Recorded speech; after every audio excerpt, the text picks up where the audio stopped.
Halo guys, selamat datang di Utara Flow.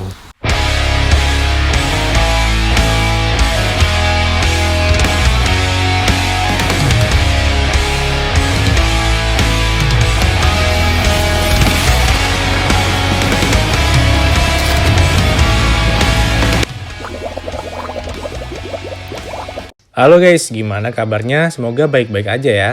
Jaga selalu kesehatan di saat musim seperti ini. Tanpa diduga, chapter lanjutan One Punch Man sudah rilis yang biasanya setiap sebulan sekali. Tanpa basa-basi, langsung aja kita ulas manganya. Panel menunjukkan Amai Max yang berhasil sembuh dari luka terbelah yang diterimanya dari Führer Ugly. Amai Max menemui pria kurus yang memakai baju kedodoran. Nampak pria itu memakai baju yang bukan untuk ukurannya. Amai Max yang kelihatan pantatnya pun meminta kain yang ia anggap sebagai tenda kepada pria itu, dikarenakan skinny jeans kesayangannya rusak saat melawan Führer Ugly. Tapi ternyata itu bukanlah tenda. Kain besar itu ternyata adalah jaket dari pria kurus itu. Pria kurus itu dengan baik memberikan jaketnya kepada Amai Max untuk dijadikan celana. Setelah membetulkan celana jeans favoritnya, Amai Max menawari pria kurus itu untuk kembali ke area evakuasi korban. Karena setelah itu Amai Max ingin pergi ke medan tempur lagi. Tetapi pria itu menolak tawaran Amai Max karena dia belum bisa bergerak karena masih merasa kelaparan.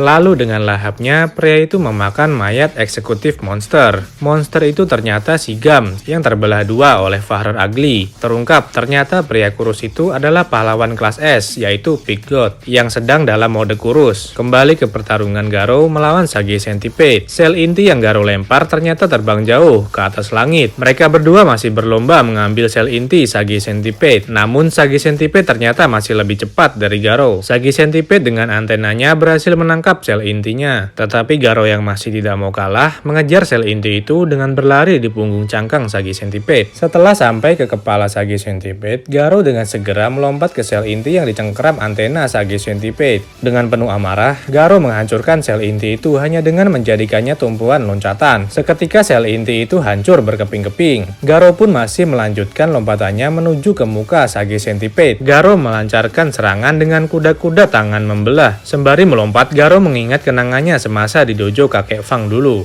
Ini adalah kenangan Garou yang masih menjadi pendatang baru di dojo. Kakek Fang memberi menu latihan membelah genteng. Si murid senior Sourface yang sombong maju sebagai orang pertama yang ingin membelah genteng. Tertumpuk sekitar 10 genteng di sana. Dan saat Sourface mencoba membelahnya, tangannya malah bengkak karena ternyata genteng itu sangat keras. Kakek Fang mengatakan kalau genteng itu terbuat dari keramik. Sourface pun marah kepada kakek Fang. Kenapa kakek Fang tidak bilang dari awal kalau genteng itu sangat keras? Sembari Sourface mengoceh, Garou malah menambah tumpukan genteng keramik itu menjadi lebih tinggi. Dan dengan sekali pukul, Garou mampu membelah semua genteng itu. Namun itu hanya perasaan Garou saja. Setelah kakek Fang melihat kembali tumpukan genteng itu, ternyata masih tersisa satu yang tak terbelah, dan kakek Fang mengatakan kepada Garou jurusnya masih belum sempurna. Dan panel kembali ke pertarungan antara Garou dan Sage Centipede. Dengan jurus yang sama dengan yang dipakainya saat membelah genteng dulu, Garou mengenai kepala dari Sage Centipede. Dengan kekuatan penuh, Garou akhirnya berhasil membelah Sage Centipede menjadi dua. Saitama dan orang-orang menyaksikan aksi itu dari atas kapal induk. Dengan keberhasilan ini, Garou sudah menyempurnakan jurus tinju pembelahnya, dan ia pun berkata, "Tinjuku sudah sempurna."